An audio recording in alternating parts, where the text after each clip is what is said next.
Now, tulikuwa tumeweka Nairobi City County and its problem kwa parking. Mnakumbuka? Nichukue? So now that we've talked about the green economy and its potential to solve a lot of the climate crisis issue, and we have Nairobi on this other side, and it's having a climate crisis. Putting these two things together, let's rethink Nairobi City County. How would a green Nairobi look like?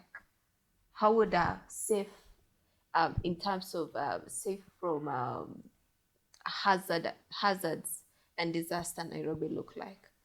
You know, how would a Nairobi without floods look like, and how do we get there?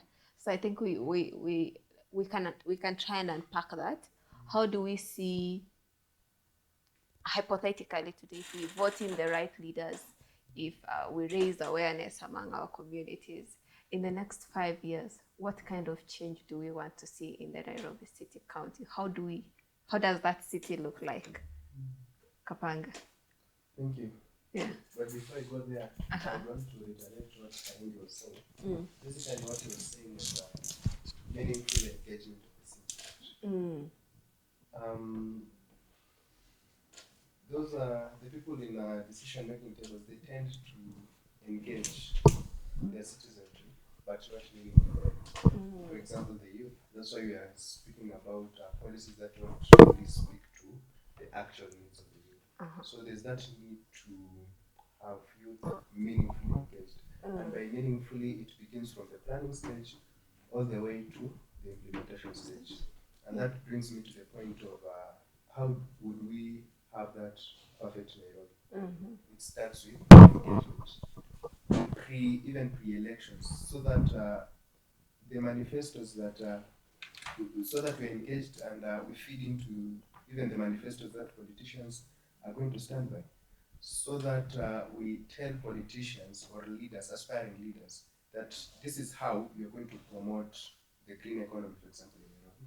This is how best to manage waste, for example, in Nairobi. This is how to prepare well for disasters in Nairobi. Because climate change is universal, but the interventions are very specific. That is why in every country we have the climate change action plans to domesticate what we agreed at the global level. Meaning, even at the community level, at Nairobi level, we have our issues at every area that we would want to be addressed specifically. So mine would be very simple. If people are engaged meaningfully, right from planning to implementation, then we would solve so many issues in between, and would have solved ourselves a lot of problems and a lot of years of progress. Yeah. Okay, so for us to have a green Nairobi in 2032, there needs to be meaningful engagement. Yes. I like that. Okay, Johnson? Yeah, maybe to come in and equally to also chime into our incoming MCA. You are already incoming.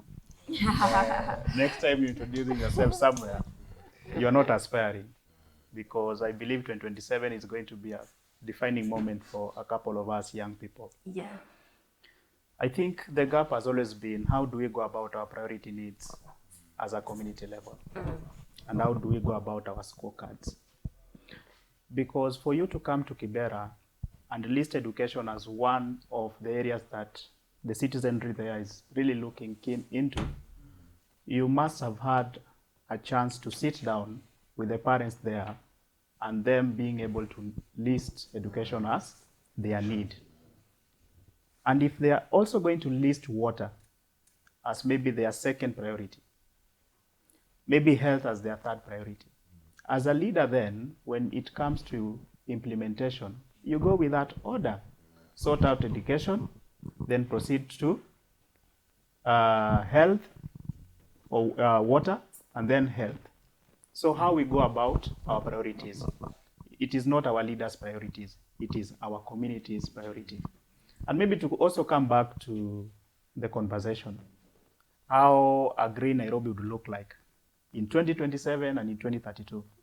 For me, it trickles down to our mindset as a people living in Nairobi, will there be behavioral change? Because we might have several good plans. We might have several dustbins. And our incoming MCF also mentioned the dustbins along Isipe route. Why are people not using them?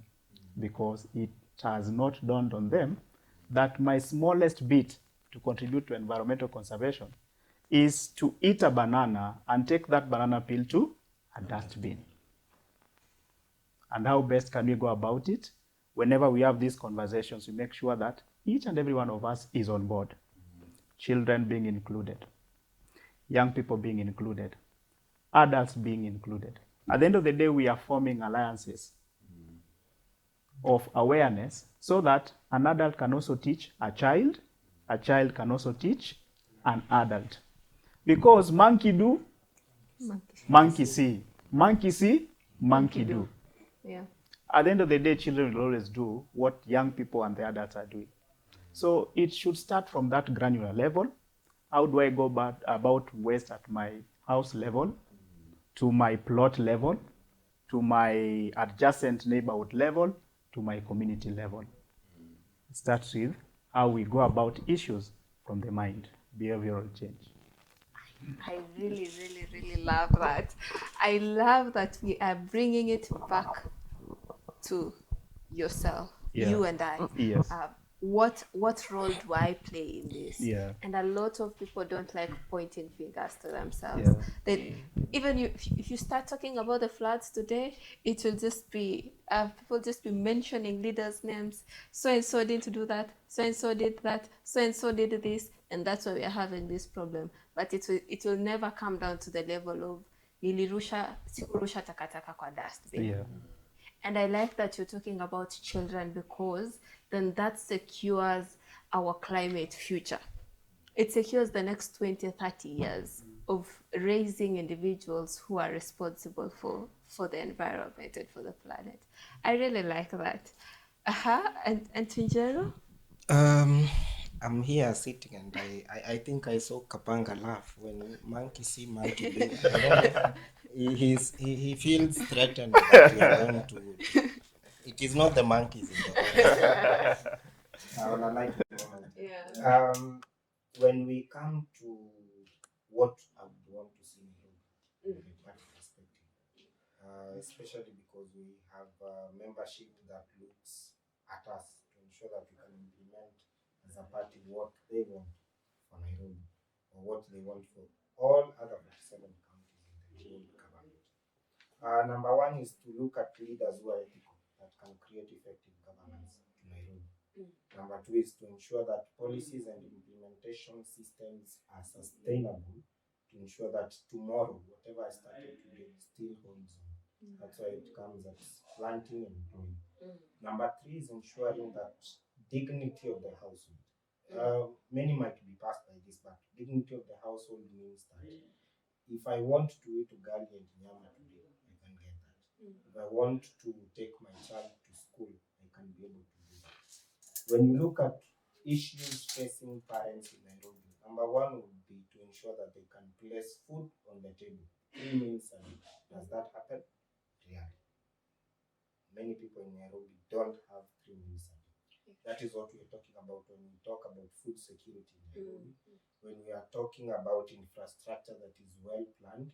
And my typical Nairobi in my mind is having electric buses moving people around from Kawangware to town, from Wayakiwe to town, from Kibera to Kajiado County. That is the Nairobi I would want to see. Bikes that do not emit or bring about environmental pollution. That is electric bikes. I would want to see more wind turbines in areas that are regarded as inhabitable for humans, but rather produce a lot of wind that can be generated to power. I'm not talking about Nairobi alone, because Nairobi now at its current stage cannot hold some of these infrastructures. I'm looking at a Nairobi that most people are engineers in the field of ensuring that we can have more electric or more sustainable ways of moving around. more businesses adapting technologies that is smart in terms of agriculture, agribusiness, ensuring that when we go to other areas, apart from now Nairobi, that we have a country that is adapting to new ways of ensuring that environmental pollution is something we are dealing with. When it comes to um, obligations of the country and the citizen ourselves, when you look at Chapter 4 Bill of Rights, it is your right to be in a space that is environmental conscious. It is your right to have good health. So what are we looking at when we say Nairobi is polluted? What are we looking at when we say Nairobi is flooding? It is because we are not conscious of what we are doing in our own spaces. So mine, for me, Nairobi is to ensure that we have proper garbage collection and waste management. We have adoption of systems that are aligned to environmental conservation, and even systems and policies that ensure that we cannot pollute the environment, and even laws. Actually, that is the best uh, to adopt, because when we have laws in place and they are actually followed to the letter, that courts that handle, I've seen that they were carrying out interviews for judges for the court that is going to manage land and environmental issues. So what is the law that is coming in place to ensure citizens are protected? Nairobi is protected. We need to have laws that govern, that look at people, that are ethical and effective. That is Nairobi for me. Oof, oof. We are slowly building Nairobi. Mnaiona? Yeah. Are you seeing the picture? Yeah. Yes, maybe Kahindi can give us his picture of how a green and safe Nairobi looks like, so that we fully see how our 22 Nairobi is going to look like. Yeah. Thank you so much. For me, Yeah. I agree with what my other three colleagues have mentioned. Mm-hmm. And that is the way. First, it begins with the mindset. It begins by, second, like the actions we are taking to get there.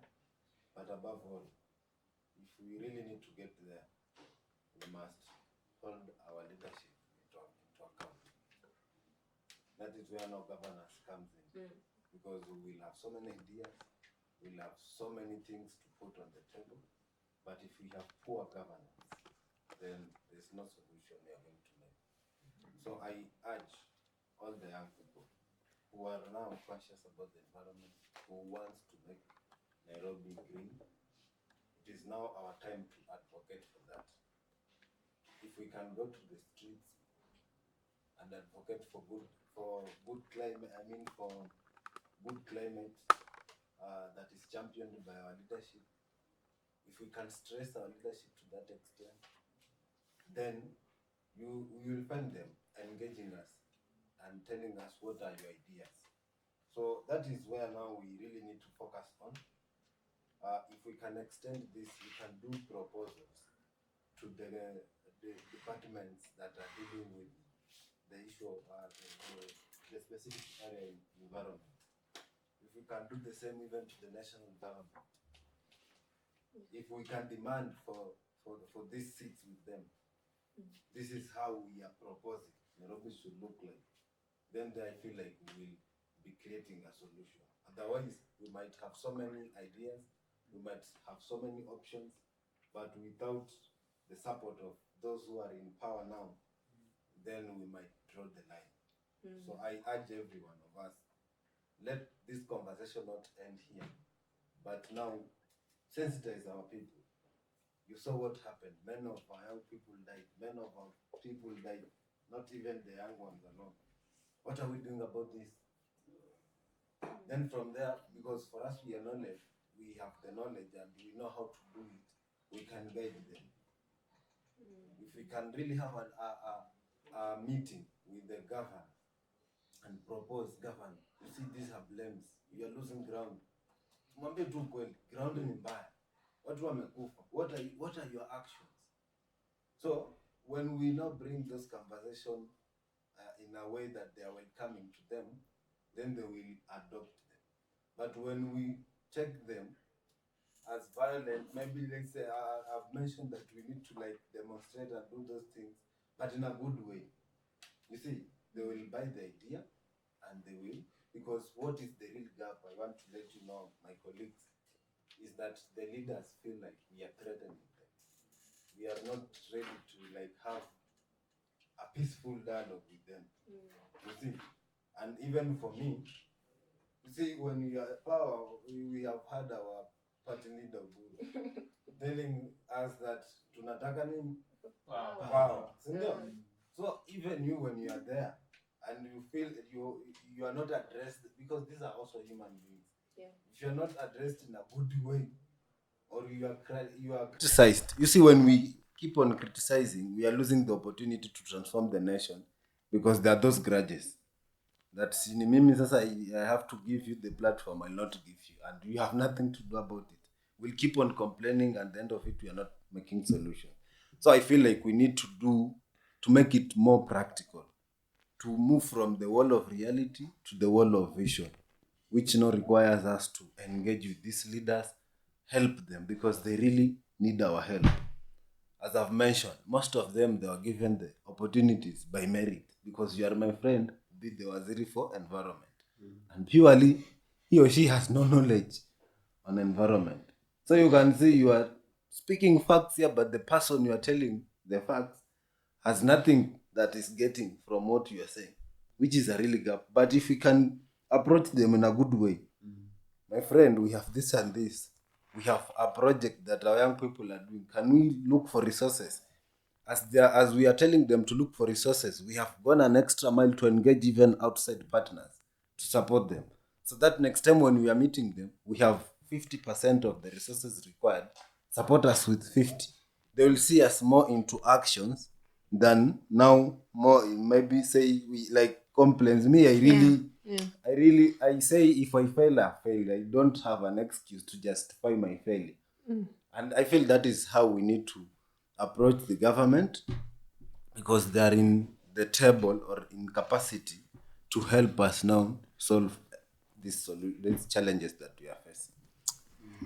Thank you so much, Kahindi. You just built a green Nairobi, and I think to our listeners, just to bring back the picture you've built of how a safe and green Nairobi looks like. We start from meaningful participation, where communities bring their solutions to the table, and the leadership takes that. And then we go into a mindset change where everybody knows it's their responsibility to protect the climate and the city. And then we now move into clean energy, e-transportation, waste management, and we come back to ethical leadership, a leadership that is sensitive about climate. And in that way, Nairobi will be greener and safer. Nasikia nimefika 2032. Man! Kama tuchukue flight tuone how Tuko na roadmap. Is this not a good roadmap? I feel like it's... Tungekuwa na time machine, we would have gone to 2032 and then start coming back. And then we tell the rest of the people. But you see, maybe to add something before we proceed to another thing. Me, I'm so happy with the conversation, and I'm so proud that this is a conversation that has been initiated by the young people. Yeah. I'm thinking like after this conversation, we need not to see who are these organizations that are dealing with climate. Who are these stakeholders? Who are these stakeholders? Yeah. We bring them on board. We come up with a plan, because we cannot execute anything without a plan. And we give it a timeline. You see, that by the end, so that we, because when we say 2032, for me, I am not seeing it as a reality, because when it is in form of words, then 2032, it is tomorrow. Yeah. It is in our imagination that this is how Nairobi will get there. But if we cannot structure, even get some leadership on the same to make sure that that plan is followed, then I'm sure now we will be seeing 2032 as a reality than as something that we just imagine of it. Yeah.